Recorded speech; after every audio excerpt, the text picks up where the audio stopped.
Welcome back, YouTube. MTG Moxman here. Hope things are awesome and bright and shiny in your day. Alright, guys, let's get into some serious talk today. I don't know if you guys knew this, but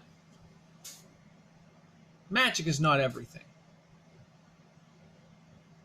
You guys notice that when I talk to you guys about the financial side of Magic, it actually pertains to almost anything money related.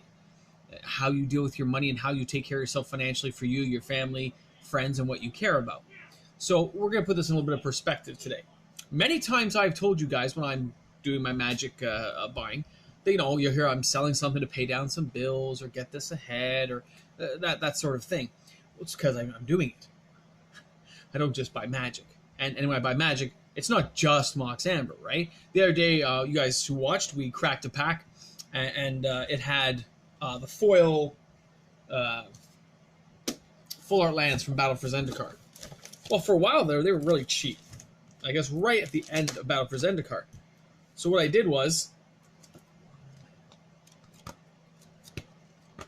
I have, I don't know, a couple of hundred of them, right? Because number one, first I wanted them for my sets. Then the OCD side, we wanted to collect them. You guys know how it goes. But the whole point is that I don't just branch into one type of card or one kind of thing. That's putting all your eggs in one basket, as it were. You got to branch out a bit. You got to buy a lot of stuff to keep things realistic for yourself when you're buying Magic. But it's the same as in real life. When you're in real life buying stuff, guys, you're not just buying one thing. That would be ridiculous. You're buying multiple things. And remember what I've told you before. I never buy anything if I got major bills. I always try to pay my stuff down to make sure that I am getting ahead of the game before I do anything. So an example would be, I'm going to pay down my debts. I'm going to invest in my retirement. All that sort of stuff has to get done before I move on. And it's funny how a lot of people nowadays don't actually think about that stuff. And it's becoming more and more common. I sat there and I was talking with some friends, and I was reminiscing about the fact that when I get ready for retirement, I will not have enough to retire on. It's a fact. It's not like I'm guessing or anything like that. Based on what I put away, what my work matches, which in Canada is called an RSP. I think you guys have a 401k in the States. Work matches a bit of that. But when it all adds up, when everything is said and done, and I've worked all my years, I got 20 years left. Yeah, I'm in my 40s. All right, when you get all those years done, guys, I will wind up with about $2,000 a month. That's it. When all is said and done, my share, not my wife's, but my share will be about $2,000 a month I'll be bringing in, at most. That's not a lot of money, is it? Right? I mean, especially 20 years from now, how much will that be worth? Not a lot of money. But that said, that's what I can manage to do. And that's including like the government pension plans we get that kind of contribute to in Canada to our retirement, called CPP, Canadian Pension Plan, and old age security, which is like $532, and in Canada the CPP ends up right now at $1157 if you max out, which most people never do. Only 1 in 5 Canadians max out their CPP, so it's not a lot of us who actually can max it out to the full $1157. So if you're poor, which I'm going to be, I will apply for a supplemental, which is another $400 and something. So you're looking at, let's just say I get $1,000 plus 400 plus 500 is 1,900, and my RSPs will be a few $100s a month for life, right? So it'll add up to, paying some bills and stuff, groceries, whatever. And that will be my income. So as I was talking to my friends about this, it became more and more apparent to most of us that we're relying on other things happening. Now, in my case, I'm not relying on, when my parents die, that I'm going to make a big inheritance. It's not in the cards for me. I have siblings, and we will all take a piece of that pie. Plus, there's funeral expenses and all those outlying things. Any bills that my parents may have in the end that have to be tidied up, we'll use up some of that money. And who knows how long they'll live? That maybe they go to old folks' home at some point, and they have to live off the proceeds of their house to pay for being in the old folks' home. So when you look at it that way, you say, yeah, there's nothing left. So that's not in the cards for me. Okay? So I had to think outside the box, and that's why I went into, I played Magic anyway, but you start looking into other things, you realize, hey, play a little Magic here, do a little bit of this, and then you realize it's worth money. So you say, hey, I'm gonna crack some of this, I'm gonna save some of these, I'm gonna amass a little bit, because every year when they rise up their print runs in Magic, what they're doing is they're assuming more players are joining the game, and in some cases that's true. Lots of new players have joined, especially with the bit of arena, right? They get introduced to arena, they like it, then they go and buy the real thing. They see how much it actually costs, which can be very intimidating for a lot of new players. Unless you're just a person who's just happy to play with commons and play penny or something, right? Then there's issues. But some people do actually get into it. I've had friends who have left and come back. Same as me. I left for a while. I left after what? I guess that would have been Mirage? After Mirage, right? I was around for Visions, Tempest. Yeah, I think it was after Mirage, and I came back around Lorwyn. So I missed a lot of sets in between. Although I did manage to pick up packs back then that were still kind of interrelated, which I should have, in retrospect, totally hoarded and kept, but I didn't. So now print runs are a lot higher, but there's still people collecting it. There's still people loving it and enjoying it and having a great time with it. And that's what I understand is when you're thinking about retirement, guys, and you're thinking about how you're going to support yourself in old age, you got to look at all those things. So when I'm talking about financial stuff here, guys, I'm talking about financial well-being. And this is from a guy who actually is in a basement telling you things. I am not a financial guru. I do not work in the finance sector. I never have. I was raised with what's called an immigrant mentality, is what I've been told. I am frugal. I save money. I don't spend money. I have never vacationed. I mean, I have never left the province I am in. Other than I think a couple times with my friends, just go to the States for a couple of days, but I've never actually gone to Florida. I've never gone to Cuba.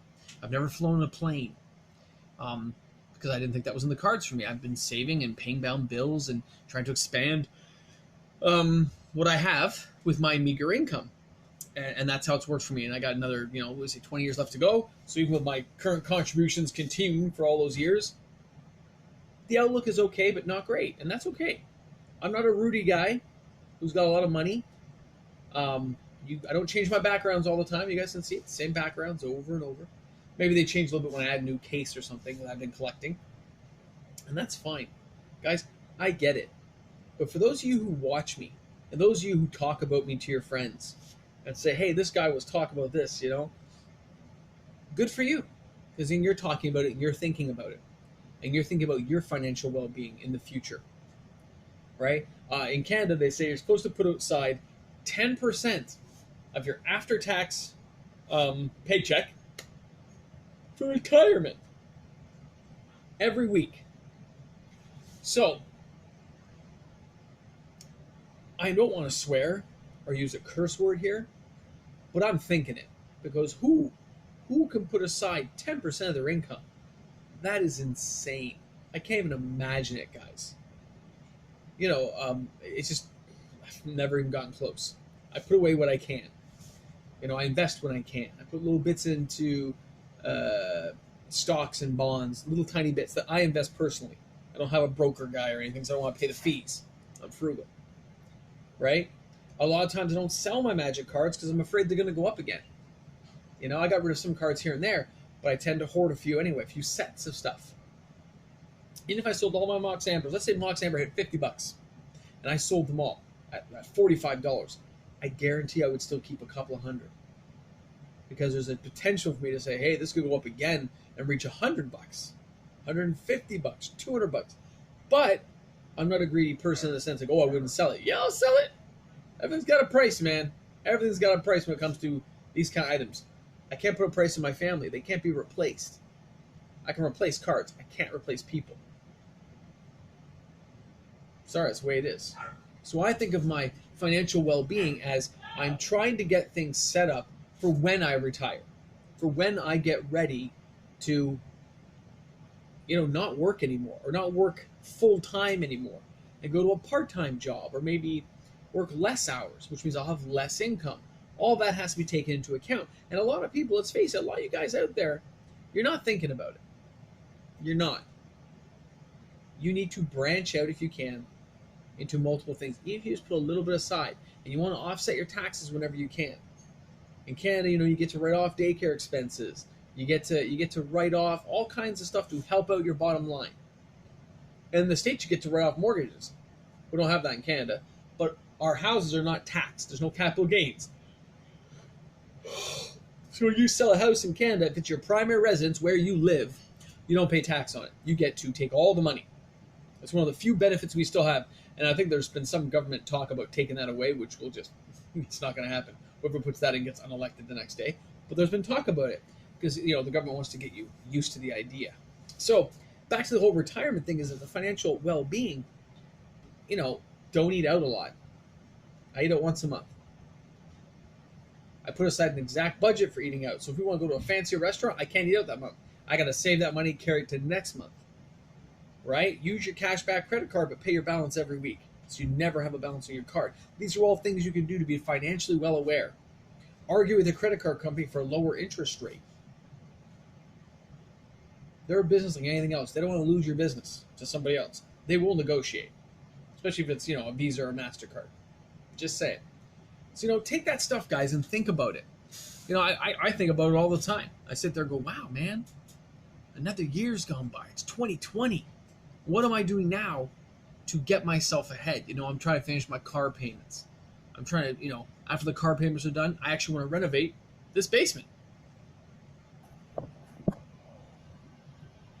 I want to renovate. I want to dig this baby down, and I want to, rent it out and have people living down here so I can make more money, and then use that money to pay off the renovation, to get myself further ahead. And that's something you have to do in life, guys. If you don't do that, if you're not thinking about that, if you have a house and you have rooms you don't go into that often, that is wasted space. That is wasted income potential. And you need to think about that, how you can utilize that to make you a few extra bucks.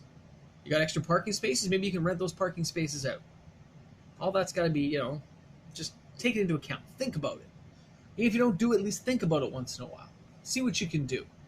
Pick up an extra job. Take an extra little bit of cash. Help a neighbor and pick up a few extra bucks. And take that exact few extra bucks and put that down somewhere else, That's something you guys can do to get ahead that doesn't take too much. Pick up an extra job. Even if it's not a high-paying job, it's still cash in hand, guys, that you can use to offset taxes on your higher one. Say you got an extra MIC job, you take the extra MIC job's money of let's just say in Canada, it's $14 an hour here. But if you got that an extra 4-hour days, and you're taking home $56 a day, $250 a week, but you take that entire amount of money and you only put it into RSPs. You almost put in your retirement savings to offset the rest of your tax. You're going to come out ahead. It's going to be better. Put that money for your kids' education. Put it somewhere wise. Pay down your mortgage. Most people don't think about it. It's very apparent to me nowadays when I speak to people. They're like, oh, really?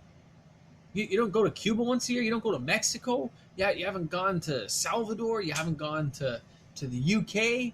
No. I'm paying my bills. I'm trying to get ahead so later in life, I'm not going to be living on a street. I'm not going to be crashing on somebody's couch. I'm not going to be living at my kid's house. Trying to, work on it. So we'll see, right? You're trying to build that. And not everyone can do it, but you can try. That's all we can ask in life, right, guys? Anyway, this is MTG Moxman. Just a little bit of a commentary today about financial well-being. So hopefully you guys have watched the video, you've enjoyed the stuff, you've paid attention, and if you're new to the channel, hit the subscribe button. We do talk about this stuff as a lot of magic cards and other topics come up. All right, don't be afraid to leave something in the comment section. I'll be happy to answer back everything I get. Have a great one, guys. Cheers.